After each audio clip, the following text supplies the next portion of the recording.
So basically variational principal जो था ये आपकी बेटा ग्राउंड स्टेट एनर्जी को कैलकुलेट करने के लिए यूज किया जाता था। Use to calculate ground state energy.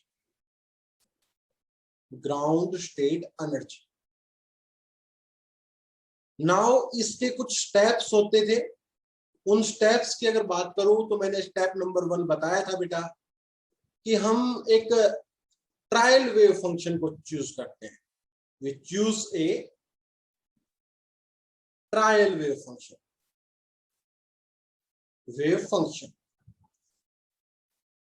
on the basis of system information. जो सिस्टम की इंफॉर्मेशन होती हैं उनके बेसिस पर बेटा हम ट्रायल वेव फंक्शन को हम क्या करते हैं, आपका चूज करते हैं, which having some constants। After that step number 2 में हमने क्या पढ़ा कि हम ये जो ट्रायल वेव फंक्शन चूज किया है इसको हम नॉर्मलाइज करते हैं। तो normalised the trial wave function, जो हमने ट्रायल वेव फंक्शन माना है इसको हम क्या करेंगे बेटा, नॉर्मलाइज करेंगे।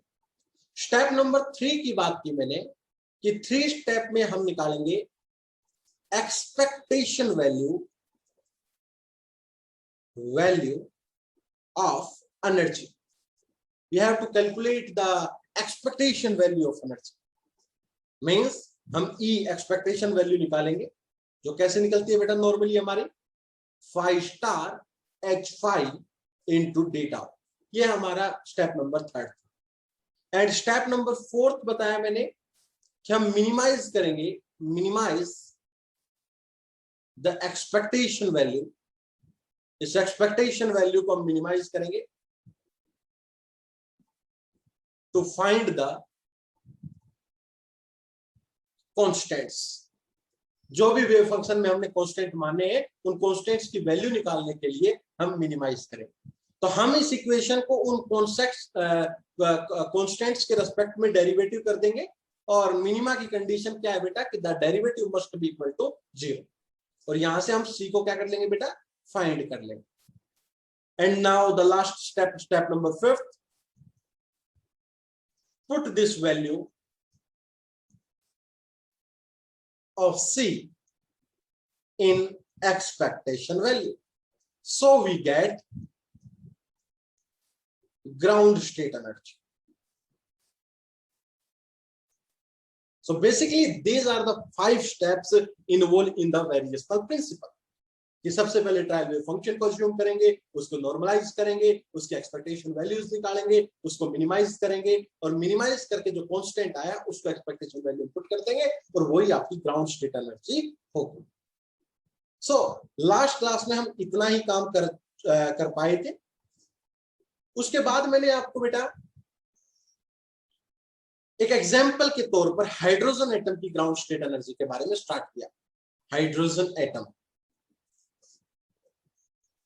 तो हाइड्रोजन एटम के अंदर जब स्टेप नंबर 1 की बात करते हैं कि हम ट्रायल वेव फंक्शन को अज्यूम करेंगे on the basis of the behaviour of the system, तो हमें यह पता लगता है कि the wave function must be the function of r. क्योंकि आपका जो हाइड्रोजन एटम है वो स्फेरिकल सिमेट्रिक है, तो हमें पता लगता है कि this phi as function of r only. ये थीटा और फाई के साथ वेरी नहीं करेगा, ये सिर्फ आर के साथ वेरी करेगा क्योंकि ये स्फेरिकल सिमेट्रिक है।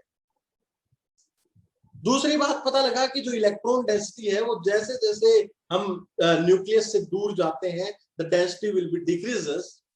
सो this phi is somewhere e की पावर माइनस एक्सपोनेंशियल डिक्रीज कर रहा है। Alpha is the constant r by a naught. मैंने कहा था नीचे अगर a नोट ना मिले तो भी हम अल्फा की जो वैल्यू निकल के आएगी उसमें a नोट आ जाएगा, लेकिन for the simplicity I take this a naught. This is my first step कि मैंने इस वेव फंक्शन को मान लिया e की power minus alpha r by a naught, where this alpha is constant जिसको मैं वेरिएशनल पैरामीटर भी दे रहा हूं। This is the variational parameter. Now step number 2 में हमने कल बात की थी कि हम इस वेव फंक्शन को नॉर्मलाइज करें, and this normalization constant is coming out alpha cube upon pi a naught cube की पावर हाफ e की power minus alpha r by a naught. तो this is the beautiful normalized trial wave function. तो ये क्या है बेटा? This is normalized trial wave function. This is normalized trial wave function. Now the step number 3, this is the most important step, कि हमें क्या निकालनी है? Expectation value of energy. Now what will the formula of this expectation energy? Integral over all space phi star h phi d tau. This is the beautiful formula of the expectation value. Now इस expectation value को निकालते हैं, then step 4th and step 5th की तरफ हम proceed करेंगे. Now इसमें what is this h? H is the Hamiltonian. किसका? हाइड्रोजन एटम का. Hydrogen atom. Now let's think कि Hamiltonian of hydrogen atom को हम किस तरीके से लिखेंगे. So Hamiltonian means it is the total energy operator.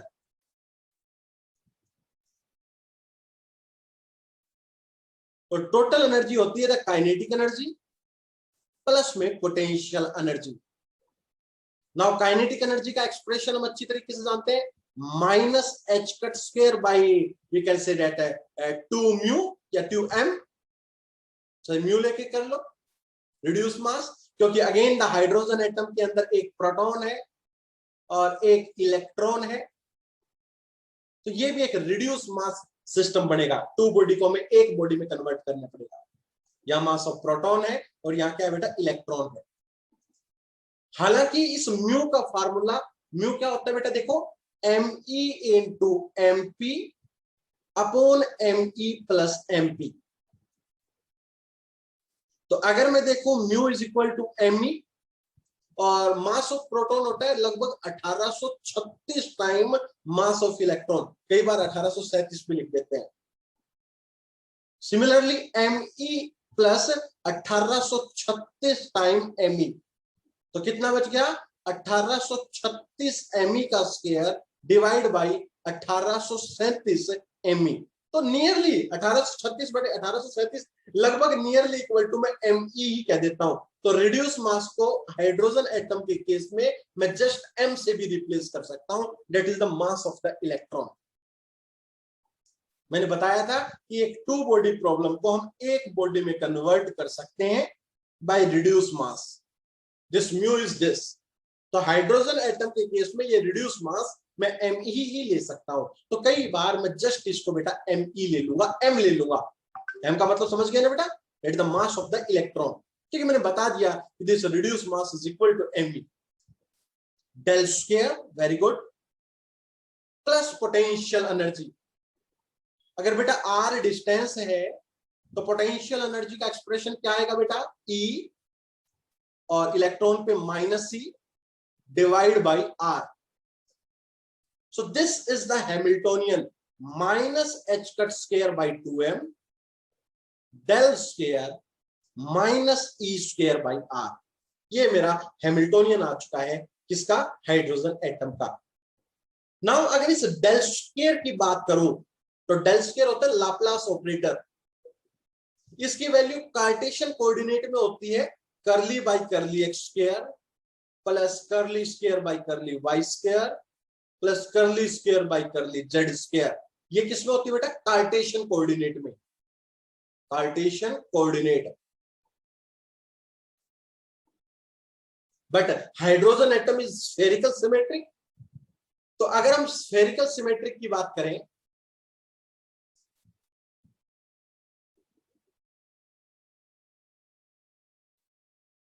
अब एक बच्चे ने सवाल किया, मैं उस सवाल पे आ जाता हूं कि why we not take phi is 1 by r or 1 by r square.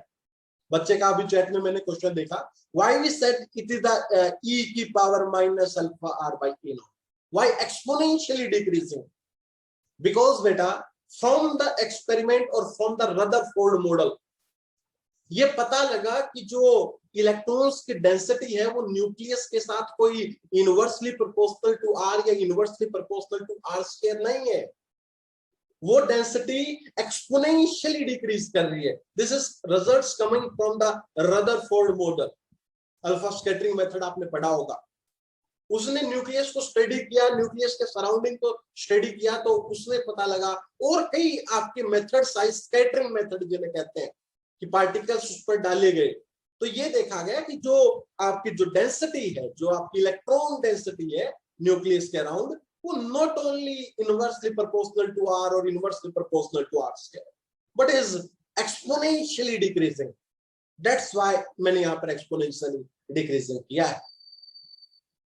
Now अगर मैं बात करूं कार्टेशियन कोऑर्डिनेट के बाद स्फेरिकल कोऑर्डिनेट की, तो स्फेरिकल कोऑर्डिनेट में होता है 1 by r square curly by curly r, r square curly by curly r, plus 1 by r square sine theta curly by curly theta sine theta curly by curly theta, and plus 1 by r square sine square theta curly square by curly I square. Because Cartesian coordinate spherical coordinate में you all know that कि जो variables होंगे वो क्या होंगे, r, theta and phi. So basically these three terms are coming out. But अच्छी बात ये है कि हमारा जो वेव फंक्शन है, it is only the function of r. तो ये वाली टर्म और ये वाली टर्म कितनी हो जाएंगी बेटा, 0. क्योंकि तो यहाँ पर जब वेव फंक्शन हम रखेंगे तो वेव फंक्शन में तो सिर्फ r का फंक्शन है ना बेटा, तो थीटा के रेस्पेक्ट में और फाई के रेस्पेक्ट में इसका डेरिवेटिव कितना हो जाएगा, 0. तो we get only del square is equal to 1 by r square curly by curly r, r square curly by curly r. I can not theta और phi terms here. Why? Because the wave function is only the function of r. जब मैं इस del square में wave function को put करूंगा तो उस wave function का थीटा के रेस्पेक्ट में और फाई के रेस्पेक्ट में डेरिवेटिव 0 होगा, because it is only the function of r. So del square को आप अकेला ये भी लिख सकते हो. This is actually the radial component, we can say that. This is the radial component. और ये थीटा और फाई वाले एंगुलर कंपोनेंट्स होते हैं. तो थीटा फाई वाली टर्म्स 0 हो जाएंगी जब मैं इस पे वेव फंक्शन रखूंगा, because wave function is only the function of r. Clear? Things are clear बेटा, बताओ. So the operator h is minus h cut square by 2m. मैंने reduced mass को mass of electron लिख दिया, अभी भी बताया. 1 by r square curly by curly r, r square curly by curly r, and minus e square by r. This is beautiful expression of the Hamiltonian. बताइए बेटा, किसी को कोई प्रॉब्लम हो इस एक्सप्रेशन तक तो प्लीज आप मेरे से कंसल्ट कर सकते हैं. हाँ जी बेटा, बताओ बताओ, प्लीज अनम्यूट करके बताओ कि आप समझ पा रहे हैं यहाँ तक. Yes sir. Okay okay okay okay. So step क्या था बेटा, we have to find the expectation value of energy. Now expectation energy का एक्सप्रेशन क्या बताया मैंने, phi star h phi d tau. Now let's put the expression. phi star कितना था बेटा बताओ जल्दी से, alpha cube pi a note cube की पावर हाफ e की power minus alpha r by, एक एक्सप्रेशन को बहुत खूबसूरती से रखेंगे, r by a not. And what is the value of this h, minus h cut square by 2m. We can say that 1 by r square curly by curly r, r square curly by curly r minus e square by r and again alpha cube pi a naught cube की power half e की power alpha r by a naught and d tau. What is the value of d tau in spherical coordinate? बताओ बेटा. हाँ जी, r square dr sin theta d theta d phi. So we put this value r square sin theta d theta d phi and dr. और जो integration है वो भी आपके 3 part में बढ़ जाएंगे. r की लिमिट 0 से इंफिनिटी, थीटा की लिमिट 0 से पाई और फाई की लिमिट 0 से 2 पाई. राइट, इक्वेशन को सिंप्लीफाई करेंगे. बताओ बेटा, ये alpha cube upon pi a naught cube 2 बार आ रहा है ना. हाँ जी, तो हाफ हाफ पावर बाहर कितनी निकल जाएगी बेटा? 1. तो alpha cube upon pi a naught cube की पावर 1. दूसरा बेटा, एक बार थीटा और फाई वाले इंटीग्रल और देख लेते हैं. थीटा का क्या है? 0 से pi sine theta d theta. Phi का क्या है? 0 से 2 पाई डी फाई. और बेटा आर वाली टर्म क्या है? 0 से इंफिनिटी ई की power alpha r by a naught minus h cut square by 2m 1 by r square curly by curly r r square curly by curly r minus e square by r. And this is e की power minus alpha by a naught into मेरे बेटा r square d are. देखिएगा बेटा क्या यही आएगी. मैंने sign theta d theta और डी फाई को मैंने अलग अलग कर लिया. हाँ जी, बताओ, एनीबॉडी हैव एनी डाउट? बताइए, क्या आपने यहां तक लिख लिया? Yes sir. Okay, now what is the integration of d phi 0 से 2 पाई? बेटा बताओ. हाँ जी, कई बार कर चुके हैं. 2 पाई. और साइन थीटा डी थीटा का बेटा 0 से पाई एक में 2-3 बार कर सकते हैं. किसका? 2. तो व्हाट विल यू गेट? बेटा देखो, पाई से पाई नीचे वाला कट जाएगा ना, तो मेरे ख्याल से 4 alpha cube upon a naught cube. अरे सही लिखा क्या हमने? बताओ बेटा. Yes sir. 0 से इंफिनिटी ई की power alpha r by a naught minus h cut square by 2m 1 by r square curly by curly r r square curly by curly r minus e square by r. And बाहर क्या बेटा? E की power alpha r by a naught into r square d r. Clear? अब हम इस integral को solve करेंगे खूब अच्छी तरीके से. चलो करते हैं. बहुत आसान इंटीग्रल है, देखते हैं कैसे करते हैं. स्टेप से करोगे तो आसान है, वरना इससे मुश्किल कोई नहीं है. चलो करें.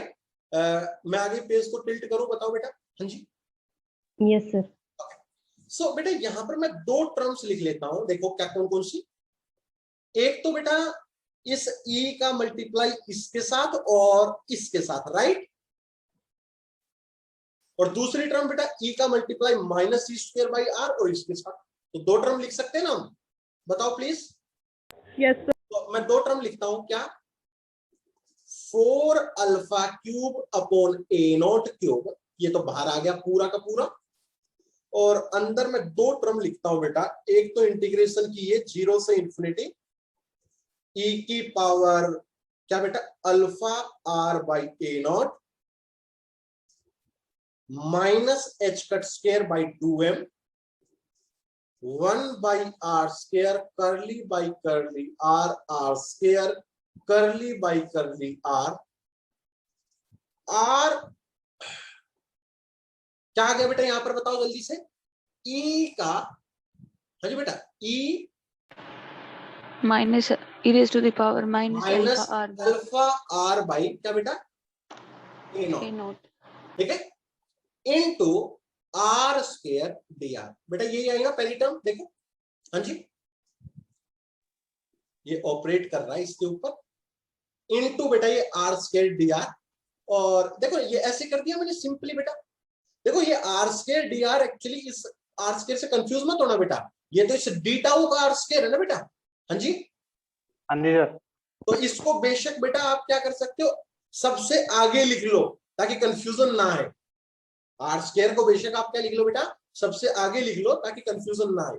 ये ऑपरेट किस पर करेगा, ये डेल स्केयर ऑपरेट किस पर करेगा, ओनली इस फाई के पार्ट पर करेगा बेटा। तो ओनली इस ई की power minus alpha by a note पर ऑपरेट करेगा, ये नहीं कि आप इसको ऑपरेट आर स्केयर पे भी करवा दोगे। क्या मेरी बात आपको क्लियर हो रही है बेटा? हाँ जी, चाहे बेशक पहले वाले एक्सप्रेशन में ये जो आर स्केयर है इसको एक बार आप इंटीग्रल इधर लिख लो ताकि कंफ्यूजन ना आए।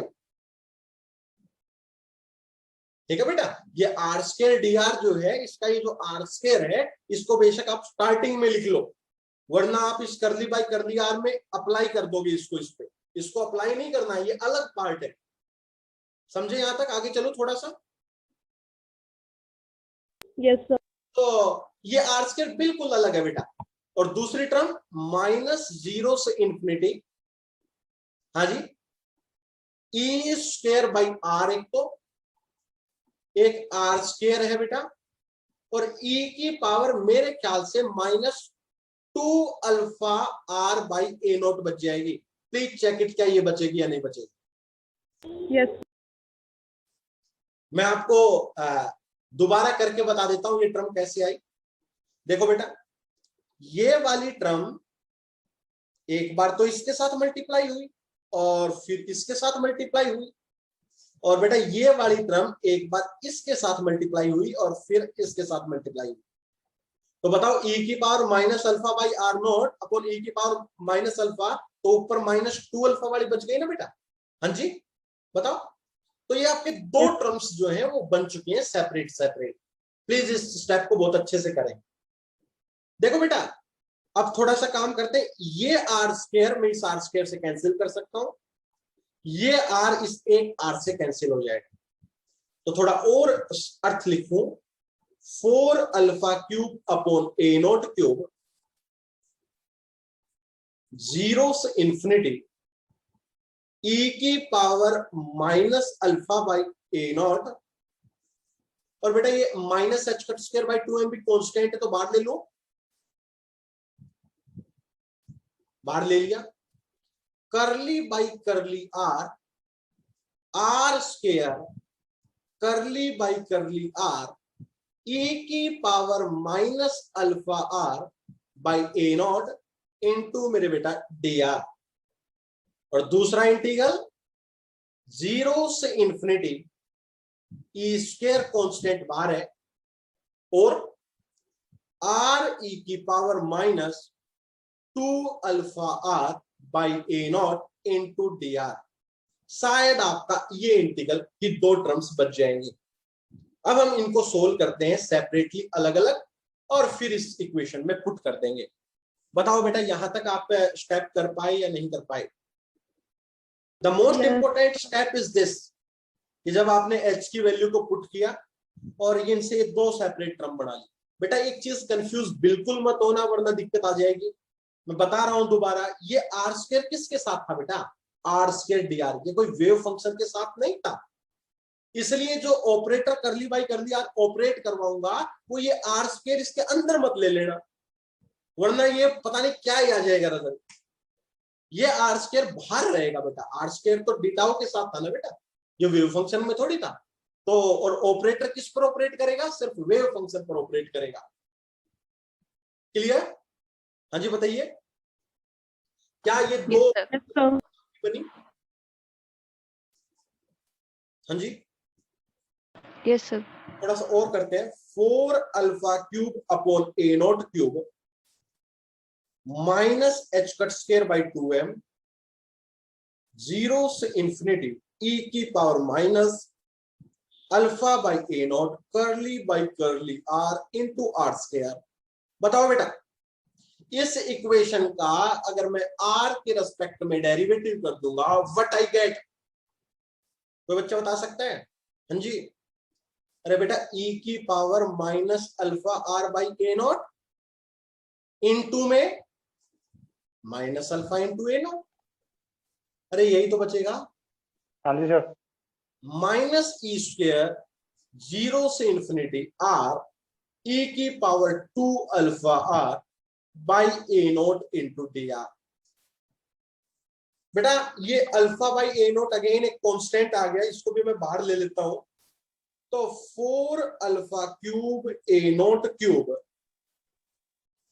माइनस से minus plus alpha h square upon 2 m a naught 0 से इंफिनिटी ई की power minus alpha a naught curly by curly r into r square e की power minus alpha by a naught और into बेटा d r minus e square 0 से infinity r e की power 2 alpha r by a naught into मेरे बेटा d r. Please check it, क्या ये term बनेगी? हाँ जी, कोई मिस्टेक ना कर दे प्लीज बेटा, आप भी साथ साथ देखते रहे। एक माइनस प्लस की मिस्टेक बहुत बड़ा आपके संकट पैदा कर देगी। बताओ बेटा ये चीज आई या नहीं आई? हाँ जी Yes, बताओ please। और आगे चलते हैं बेटा, स्टेप को थोड़ा और आगे बढ़ाते हैं। तो we get 4 alpha cube a naught cube, पहला इंटीग्रल। बताओ बेटा बाहर क्या है? हाँ जी alpha h cut square 2m h cut square by 2 m a naught 0 से we can say that infinity e की power minus alpha r by a naught curly by curly. यार मैं दोबारा लिख लेता हूं, मेरे को कोई आड़कस नहीं है दोबारा लिखने का, क्योंकि मैं रिजल्ट गलत नहीं चाहता इतनी मेहनत करके। ई स्क्वायर 0 से इंफिनिटी आर ई की power minus alpha r a naught d r, यही आया था ना बेटा? हाँ जी बताओ। 2 भी आएगा सर। 2 आएगा E sir, last two two two कहाँ आएगा बेटा? टू लास्ट जो e की power. Yes, very good very good very good. So बेटा इस अंदर वाली टर्म को थोड़ा सा सोल्व करते हैं और इसको यहां पे डालेंगे। पहले सोल्व ही कर लेते हैं अलग से। बेटा करली by curly r r square e की power minus alpha by a not. बेटा u इंटू वी से पहले आर स्क्वायर का करेंगे तो कितना आएगा मेरे बेटा? बताओ। 2r ई की power alpha r by a naught. हाँ जी, और दूसरी टर्म बेटा आर स्क्वायर को एज इट इज ई की power minus alpha by a naught और साथ में क्या आएगा बेटा? Alpha by a naught. देखो ये आएगा नहीं आएगा? हाँ जी बताओ प्लीज। देखो बेटा चेक करो। Yes. ओके, सो इक्वेशन में जब हम पुट करेंगे तो 4 alpha cube upon a naught cube. चलो पहली टर्म लिखते हैं, पहले एक स्टेप और बढ़ा लेते हैं, मेरे को कोई दिक्कत नहीं है, मैं आपको कह रहा हूं। 0 से इंफिनिटी ई की power minus alpha by a not. बताओ बेटा पहली टर्म कितनी आ रही है? 2 इंटू आर ई की power minus alpha r by a naught plus r square e की power minus alpha by a naught into minus alpha by a naught d r. और last वाली टर्म ई स्क्वायर 0 से infinity r e की power 2 alpha r by a naught d r. चलो एक एक term को थोड़ा थोड़ा खोलते हैं। 4 अल्फा क्यूब ए नॉट क्यूब, जल्दी बताओ बेटा पहली टर्म क्या आएगी? ये 2 कांस्टेंट है, बाहर आ जाएगा ना? हाँ जी बेटा बताओ। और 2 से 2 कट जाएगा मेरे ख्याल से, ये बचेगा alpha h square upon m a naught 0 से इंफिनिटी आर ई की power -2 alpha r by a naught into d r. देखो बेटा पहली टर्म ये आती है नहीं आती? प्लीज चेक इट मेरे बेटा। हाँ जी,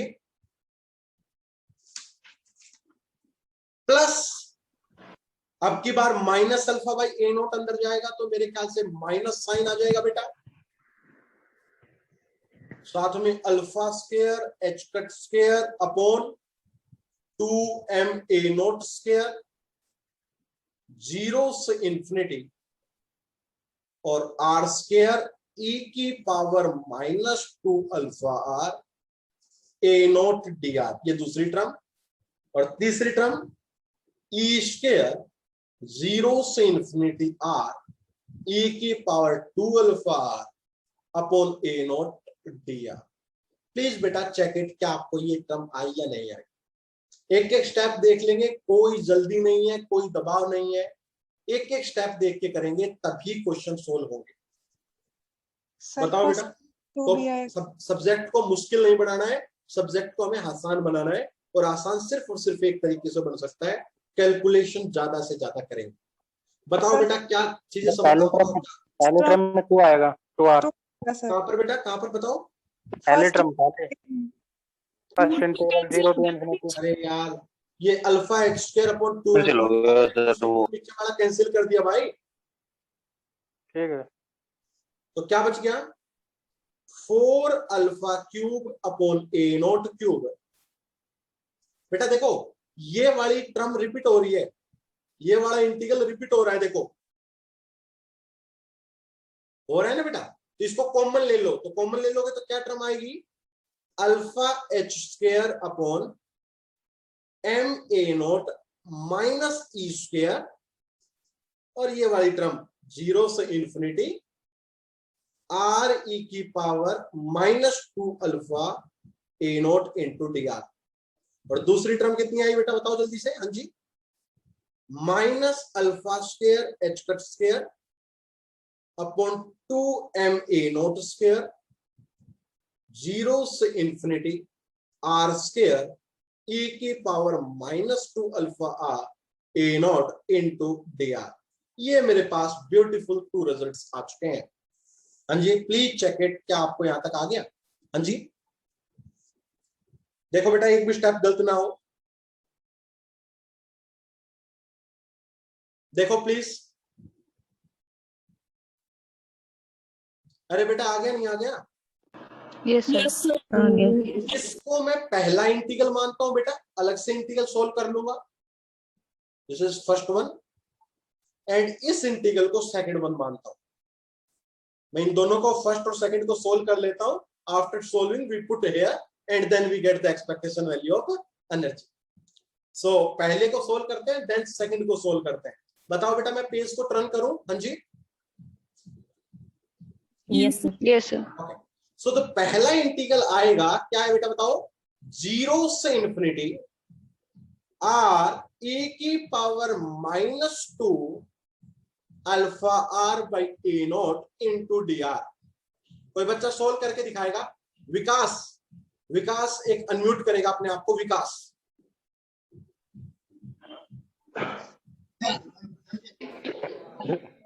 हाँ जी यस सर।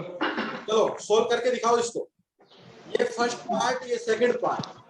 बताओ फर्स्ट को क्या करते हैं बेटा, as it is, as it is.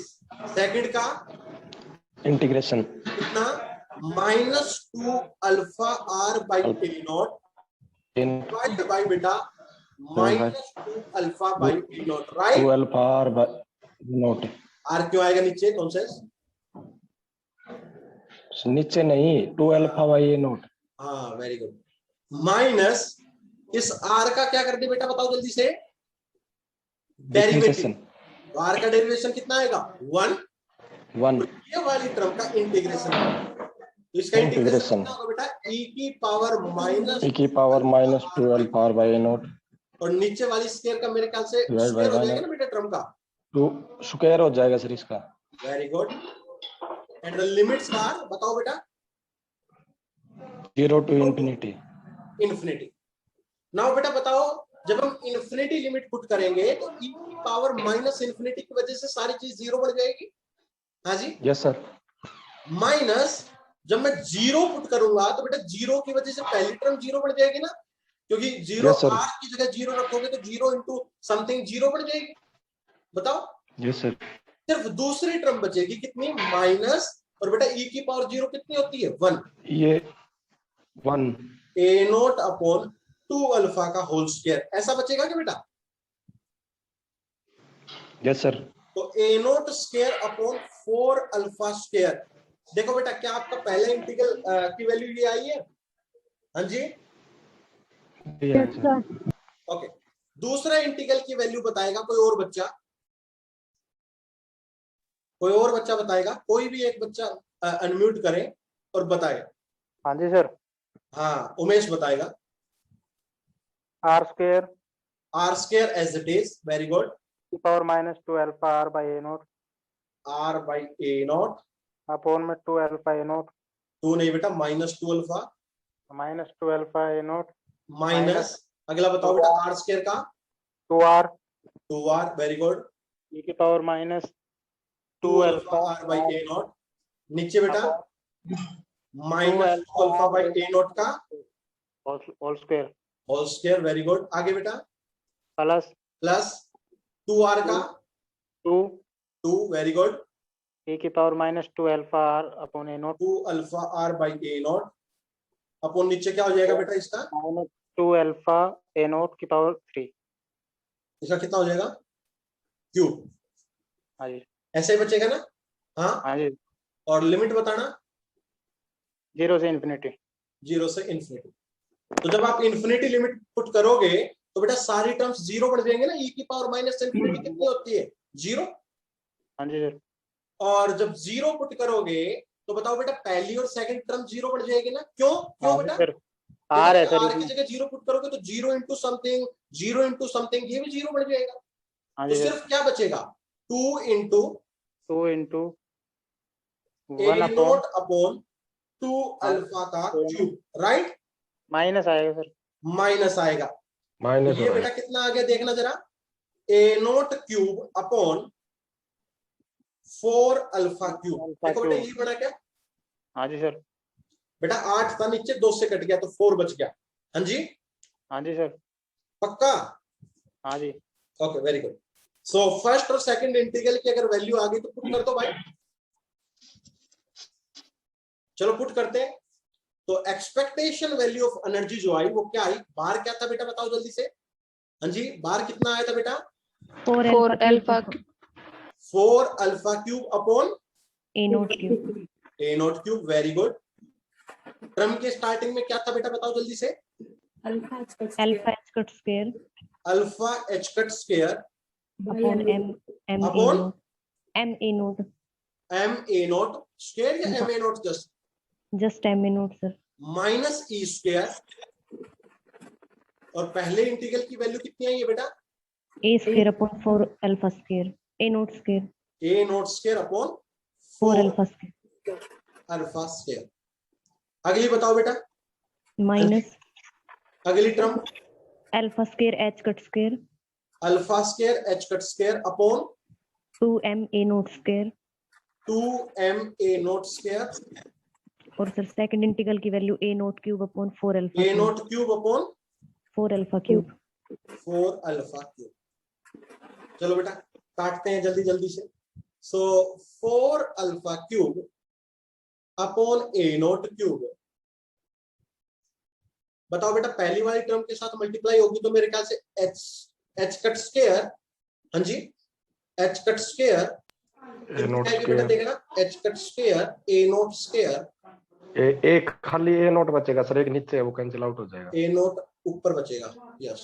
हाँ, और बेटा और सर अल्फा ऊपर अल्फा भी बचेगा, नीचे अल्फा बचेगा। अल्फा ये बचेगा का एम भी बचेगा बेटा। हाँ sir, 4m alpha.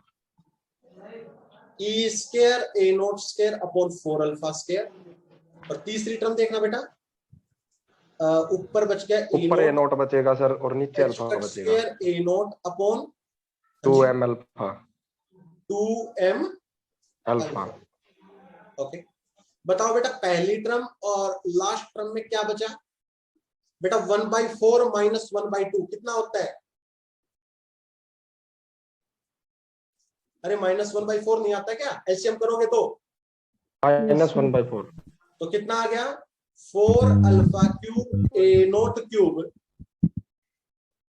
Minus h cut square a naught upon 4m alpha minus e square a naught square upon 4 alpha square. देखो बेटा ये आया क्या? हाँ जी, यस सर। लास्ट वाले में m आएगा। अब ठीक है, 8 आएगा सर। 8 आएगा सर थर्ड टर्म में। एक मिनट 4 into 2 8 आएगा सर। कहाँ 4 into 2 8 आएगा। Very good. अच्छा 4 into 8 आएगा। तो 1/4 माइनस 1/8 बेटा, 8 अगर एलसीएम ले लोगे तो कितना बचेगा?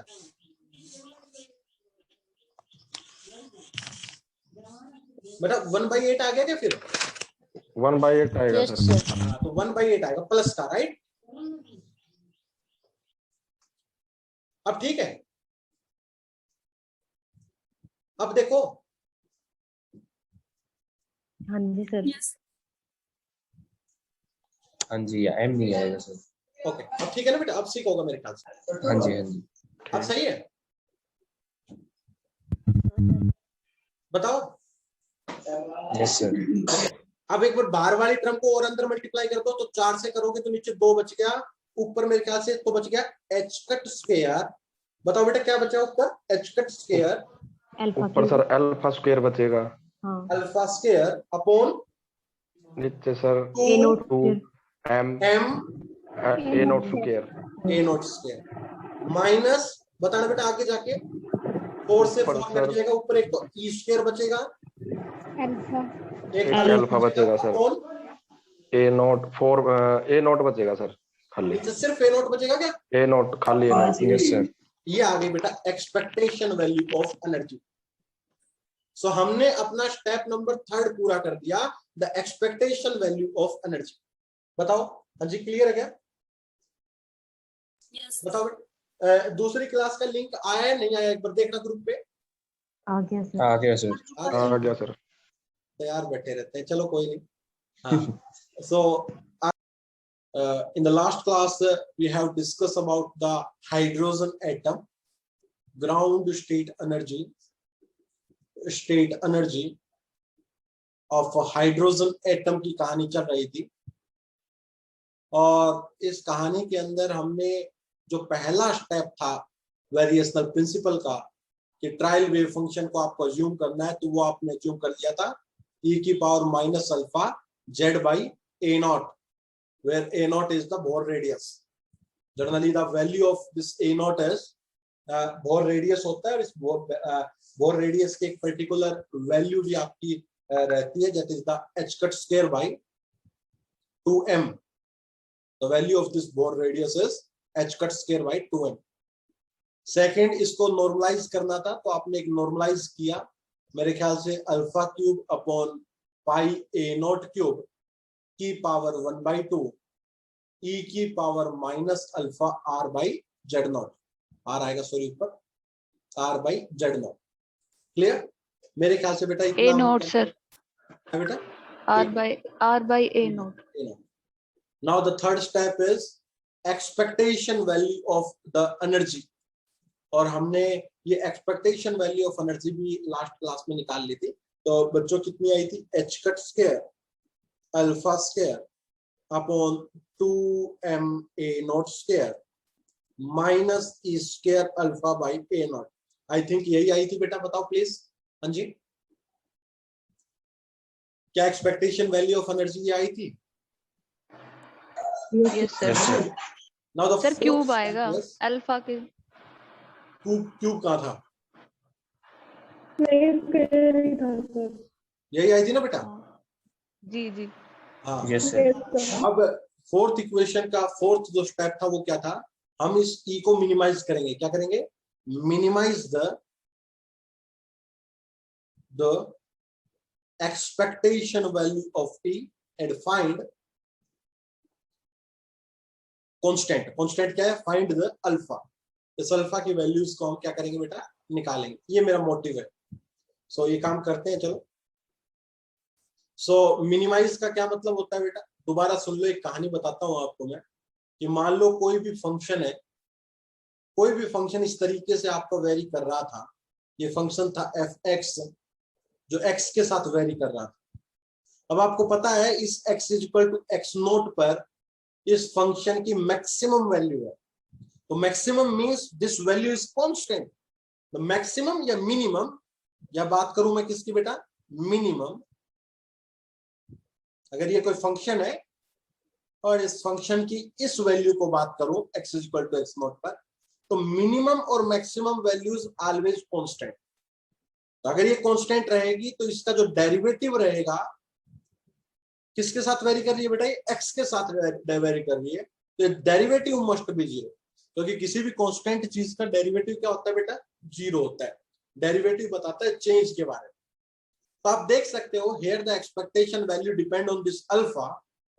तो अगर मिनिमाइज करना है, मिनिमम वैल्यू निकालनी है, तो मैं क्या करूं स्टेप 4 में, इस एक्सपेक्टेशन वैल्यू को क्या कर दो, with respect to alpha derivative कर दो। और मिनिमम कहां होगा, एट अल्फा = α0 पे ये वैल्यू मिनिमम होगी, जब ये वैल्यू कितनी होगा बेटा, डेरिवेटिव इसका 0। तो this is the condition of minimization. तो एक्सपेक्टेशन वैल्यू निकाल के उसको मिनिमाइज कर। अब करली बाई करली अल्फा, अगर मैं इसका डेरिवेटिव करूं, कितना है, h² alpha square 2ma0² minus e² alpha by a0। तो बेटा आप मेरे को बताइए प्लीज, हाँ जी, अगर अल्फा के रिस्पेक्ट में मैं इसका डेरिवेटिव करता हूं तो अल्फा स्क्वायर का कितना हो जाएगा, 2α h² upon 2ma0² minus e² by a0। और ये चीज आपकी 0 के बराबर होनी चाहिए, because the condition of minima is the derivative must be equal to 0, क्योंकि मिनिमम पर वो फंक्शन क्या होता है, कांस्टेंट होता है। तो अगर इस वैल्यू को 0 करूंगा तो 2 से 2 को आप कैंसिल कर सकते हो, तो what will we get, alpha h² upon ma0² is equal to e² by a0। a0 से a0 को कैंसिल कर डाला तो अल्फा = e², और साथ में क्या आएगा बेटा, ऊपर बताओ अल्फा की वैल्यू कितनी आई, alpha = me² upon h² into मेरे बेटा a0। शायद आई थिंक अल्फा की वैल्यू आपकी आ चुकी होगी। हाँ जी बेटा प्लीज बताओ। Yes sir. हाँ जी, क्या अल्फा की वैल्यू बेटा ये आपकी आई है? हाँ जी, थोड़ा सा एक a0 की जो वैल्यू होती है बेटा, a0 की जो वैल्यू होती है वो होती है h² by me², sorry 2me² नहीं होती, h² अपॉन me² होती है। This is the value of the bore radius, जो निकल के आता है 8 पॉइंट कुछ, वो वैल्यू h² अपॉन me² होती है बेटा। 2 मैंने बाय मिस्टेक लिख दिया था। The value of a0 is h² upon me²। तो बताओ बेटा, अगर इस a0 को यहां पर पुट करोगे तो what you get, me² upon h² into, बताओ बेटा, h² अपॉन me²। तो what will be the value of alpha, this alpha is equal to 1। हमें बेटा अल्फा की वैल्यू कितनी निकल के आती है बताओ ना, 1 निकल के आती है। बताओ क्या आपका ये क्वेश्चन क्लियर हो गया बेटा यहाँ तक? हाँ जी, यस सर। तो फोर्थ स्टेप में क्या था, minimize the expectation value of energy and find the alpha. So we get alpha is equal to 1 here. Fifth step क्या था बेटा, जो अल्फा की वैल्यू आई है उसको एक्सपेक्टेशन वैल्यू में पुट कर दो, क्योंकि ये वो वैल्यू अल्फा आई है जहां पर एनर्जी मिनिमम है। At this value of alpha, at this value energy is minimum. और मिनिमम एनर्जी किसकी होती है आपकी, ग्राउंड स्टेट की। तो अगर इस अल्फा को इस एनर्जी में पुट कर दोगे तो we get the ground state energy. So the fifth step is put the value of alpha in expectation value of energy. So the expectation value of this energy is कितनी थी बेटा, h² alpha square upon कितना आया था बताओ जल्दी से please. हाँ जी बताओ कितना आया था, h² alpha square 2ma0² minus e² alpha ये alpha by A naught, sir. where the value of A naught is h cut square upon m square. Now alpha की वैल्यू आपकी, अगर मैं अल्फा को कितना पुट कर देता हूं, 1 पुट कर देता हूं, तो आपकी जो एनर्जी है वो मिनिमम एनर्जी आ गई. So if alpha is equal to 1, then जो आपकी ई आ गई वो कितनी आ गई बेटा, this is the ground state energy. क्योंकि मिनिमम एनर्जी किसकी होती है, ग्राउंड स्टेट की होती है. This is the ground state energy. So what will be the energy, that is e ground state energy, जिसको मैं जस्ट ई नोट भी कह देता हूं. E naught is the ground state energy जो मैं निकाल के लेके आया हूं. ग्राउंड स्टेट एनर्जी कितनी आती है बेटा, H cut square upon 2m a naught square minus e square by a naught. I put the value of a naught here. So h cut square upon 2m, a naught की वैल्यू बेटा h cut की power 4 हो जाएगा I think, upon m square e की power 4 minus e square upon बेटा कितनी बताओ, हाँ जी कितनी आएगी, h cut square upon m e square. Clear बेटा, शायद मेरे ख्याल से इतना ही आएगा. अब थोड़ा सा इसको बेटा एच कट वगैरह को मैं कैंसिल कर देता हूँ, काट देता हूँ एक दूसरे के साथ, तो कुछ कटेगा क्या, एक ये एच कट स्क्वायर से ये कट गया, और बेटा एक एम से एम कट गया, तो वी गेट ई की पावर 4. बताओ बेटा कितना आता है, हाँ जी e की पावर 4 अपॉन, देखो बेटा सही तो कर रहे हैं ना, कोई गलती ना कर दे हम, शायद हम बिल्कुल सही कर रहे हैं. आप m भी आएगा साथ में है बेटा, m भी आएगा, m स्क्वायर है ना सर, तो एक कैंसिल होकर एक m भी बच जाएगा. एक m भी आएगा ऊपर, है ना. Yes sir, yes sir. Okay okay okay. बेशक वैसे एक्चुअली क्या था, हमने इसमें आपकी एच कट की वैल्यू अगर मैं देखूं एक मिनट के लिए बेटा, थोड़ा सा इसको मैं यहीं अगर सिंप्लीफाई करूं इस स्टेप को, देखो इतना बड़ा मैं ना भी करूं तो मैं थोड़ा सा बेटा एक स्टेप और यहीं पर करके दिखाता हूं आपको, शायद ये आपको और भी अच्छा लगेगा. देखना बेटा ए नोट की वैल्यू कितनी है, h cut square by m e square. तो मैं सिर्फ एक एच नोट की, एक यहां पर मैं सिर्फ एक ए नोट की वैल्यू पुट करता हूं, है ना बेटा. मैं दोनों साइड ए नोट की वैल्यू ना पुट करके सिर्फ एक करता हूं, तो कितनी आएगी, h cut square upon m e square minus e square upon a naught. कहोगे सर एक ही क्यों किया, तो जस्ट सिंप्लीफिकेशन के लिए. तो एच नोट से कट गया और m आपका m से कट गया, तो फॉर्मूला क्या बना बेटा, ऊपर क्या चला गया, e square by 2 a naught minus e square by a naught. मैंने जस्ट क्या कर दिया बेटा, एक ए नोट की वैल्यू को पुट किया. अगर आप दोनों को करोगे तो भी आपका यहीं कहीं सोल्व होके आएगा. बताओ बेटा कितना आ रहा है ये, e square by 2 a naught minus e square by a naught कितना आएगा बेटा, minus e square by 2 a naught. अरे यही आएगा ना बेटा, देखो please. Yes, sir. Okay. So ground state energy of hydrogen atom की बात करो तो वो आ चुकी है minus e square by 2 a naught. और रियलिटी में देखा जाए तो शायद मैंने पहले हीलियम एटम के समय में करवाया था, ये e square by 2 a naught की वैल्यू कितनी निकल के आती है बेटा, बताओ 13.6. और यही बेटा ई एच भी होती है. बताओ बेटा कि ये मैंने पहले कभी बताया था आपको, ई स्क्वायर बाई 2 ए नोट की वैल्यू 13.6 होती है हीलियम के केस में. Yes, sir.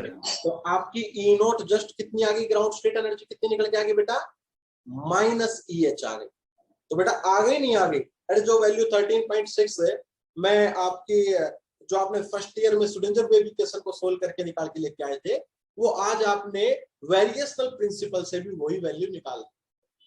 तो ये आपका कॉन्सेप्ट था कि आपको निकालनी थी ground state energy of hydrogen atom using the variational principle. बताओ बेटा किसी को इस टॉपिक में कोई डाउट हो तो आप मेरे को प्लीज पूछें. हाँ जी बेटा. तो this is the ground state energy of hydrogen atom using variational principle. Variational principle. बताओ बेटा। हाँ जी, if you have any doubt please ask. किसी को कोई दिक्कत हो तो बताओ बेटा।